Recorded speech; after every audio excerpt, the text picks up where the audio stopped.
Oh, the comments. Oh, the comments. Am I in my light? Am I in focus? May I bend your ear for just a moment? I want to talk about the fire in your heart and how we can clean this mess up. Artists love to say that art matters, and I believe that. I really do, if they prove it. Personal expression is essential to the one expressing. But if you want it to matter, it has to be about more than you. I'm not saying that everything you do needs to be some kind of a manifesto, but if I'm going to hop in that beat up old 5-speed with you and we're going to go on a trip together, at some point I need to see signs that let me know what you are all about, if you want it to matter. I've spent my life sharing and advocating for great music, and more often than not, way more often actually, it's for musicians who put their necks on the line to tell the truth, not just their truth, but the truth. I am certain that one of the big reasons I am so politically engaged, socially engaged, is because of the punk rock that I listened to when I was a kid. And you know who doesn't want to hear the truth, by the way? Most people, because it's human nature. We want to dig our heels in, have our narratives reinforced. But we also know that it's not just us doing it to ourselves. There's a concerted effort out there, a lot of people who really make sure that we stay divided and fight each other, politicized and abandon education systems, religion, the power brokers behind it. We blame politicians an awful lot, and often deserved, but we also know it goes much higher than that. But there are always voices for change, except those voices get suppressed, oppressed, and targeted. But for me and a lot of you, and I know this because of the messages we share back and forth, it was artists who fanned the flames of the bonfires in our heart, whether it was Burroughs or Hunter S. or Patty or Chuck D. or Buffy St. Marie.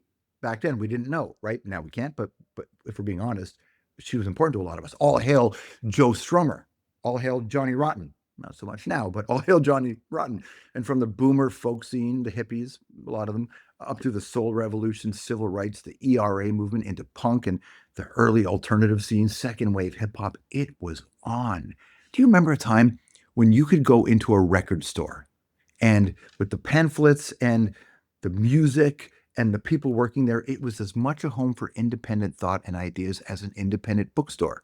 But then bigger money comes in, fewer regulations, radio conglomeration becomes even more death starry. Then you've got the post 9/11 bootlicker entertainment industry falling in line. And so they saw an end to a lot of it. Not all of it, but a lot of it. And I say that to say this. We are living in it now, but it has always happened. And there is always a way through. Artists who put not just their livelihoods, but their safety on the line to speak out against injustice. Tom Morello and Rage Against the Machine, they've certainly done it from the drop, and they've only done that. Thank you for all your views and your comments and your messages on that conversation. If you haven't seen it yet, I'll link to it at the end of this YouTube video, or you can just pop over to YouTube if you're seeing it on another social media window. I asked Tom this. Why do we keep coming back to Rage? Because shit ain't right. It's a band that in a very uncompromising and uncompromised way, you kind of laid it all. One, doesn't matter if the band's not great. It doesn't matter. Right. The ideas are on their own are fantastic. The lyrics are beautiful and meaningful and very impactful, even without sort of music around them. But when the band sounds like that too, you can't deny. Kneecap shared it on their IG account. I mean, they're clearly the Rage Against the Machine of now. Like, but then there's a gap. What do you think my DMs are like now? But there was a lot of good commentary because people just needed to hear it said aloud. People need to know they're not alone. I'll get to that. There's a comment that really struck me. His statement on not forgetting to keep who you are within your vocation hits home. As success becomes tempting, it's hard to keep your authenticity as an artist. It takes tremendous conviction to not forget why your work's called unto you in the first place. Eric, wise words, E, beautifully written. Go with me for just a second. The worst thing you can do, maybe not the worst thing you can do first thing in the morning, but it's up there, is grab your phone and open your social media accounts. It can set you into the wrong mood before your feet even hit the slippers. Do you wear slippers? If you're lucky, you get hot people motivating you to be healthy and more aligned. You might get music, you might get puppies. I do love that. But the moment they lure you in on that discovery page, you click on the picture of the tatted up goth riding a motorcycle with her goggled up pit bull. She's got a Neil Young song there. You're in. And that's when they start to rip us apart. 3 or 4 scrolls later, you got some racist dude pretending to be a comedian with crowd work. Or you got a Illuminati yoga mom using astrology to nurture you into what a real man ought to be in her mind. Don't even get me started on the manosphere. But that's if you're lucky. If you're even remotely engaged in the world beyond yourself, it's borders and bombs and babies and rubble. Another day, another avalanche of the unseeable. What are you supposed to do with that? Meanwhile, rent's due, Gil Scott. The grocery bill's a horror movie, and your brain is running on fumes. Don't feel badly if you feel despondent. It's not only on you, it's the state of the world. It's all fine. This is fine, right? You're just trying to keep the lights on, or your bodies and what's left of your bank accounts intact. And any moment of reprieve, the algorithm will serve you another side of dystopia, often with your morning coffee or a $50 celebrity endorsed smoothie for longevity and at least 200 likes. FML. FML. And if you think we're living in the movie Idiocracy, how could you not? We need an escape hatch. And music could, and in my mind, should be that. But what happens when artists kick the door open and scream into the storm? The ones who actually channel that chaos into bars and guitars or piano or whatever your flute happens to be. You've been hearing a lot about Bob Vylan because of Glastonbury and Kneecap for a while now. I have a conversation with Kneecap, by the way, on the Strombo Show YouTube channel. Morello called Kneecap the new Rage Against the Machine. But let's go way back, before bands like Kneecap or Rage or Midnight Oil or Mano Chao. They're all kind of the inheritors of the fight and the moxie. Does anybody even use that word anymore? Because I do think it's important to understand history to see where we could go. And one musician in particular, he saw the rise of fascism, the depression, the hunger, the Dust Bowl, and he stomped into history with 6 strings and a pretty strong message. This is the kind of collection of words in a particular order that haunt me, and I want you to share this with your people.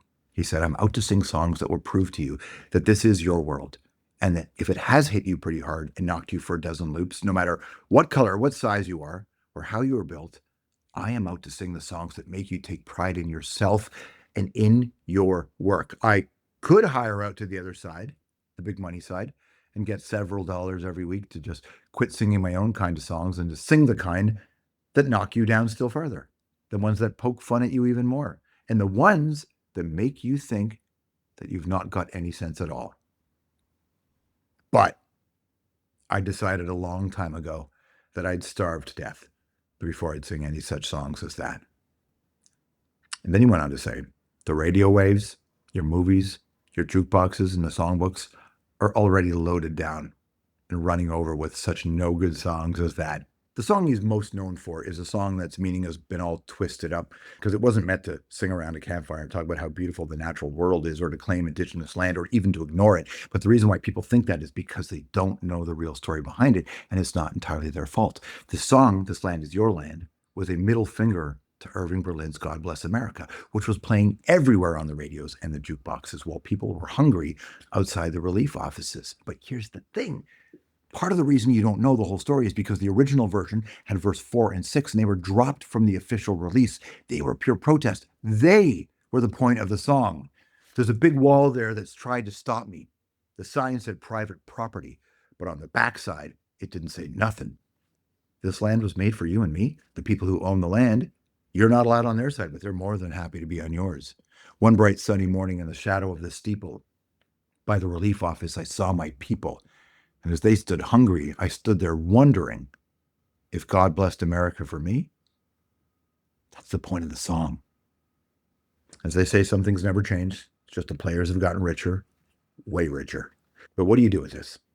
On to the next video or add more stuff to your cart? If you see a band out there saying things that challenge your view of the world, don't rush to shut them down. Remember what Carl Sagan said. If you're unwilling to question authority, then you're just putty in the hands of those who have power. You've got to take a step to the side and question our narratives, because one voice can become more than one voice. And it's not just OGs, it's happening today. Vemto in Egypt, Lambrini girls in the UK, Paris Paloma. Yeah, the world's on fire. And in many cases, actually, but maybe we can use some of that to help illuminate the way. And so when you see young kids finding their voice, encourage it, because that guitar in their hand can be way more than just an instrument for entertainment. As Woody Guthrie showed us, this week's his birthday. It's another reason why he's on my mind. Happy birthday, Woody. So much of what we have that's good and important and meaningful is because of him. Wake up, get angry, fight back. By the way, I hear Tom Morello's Canadian dates are going off the hook. If you haven't seen that conversation yet,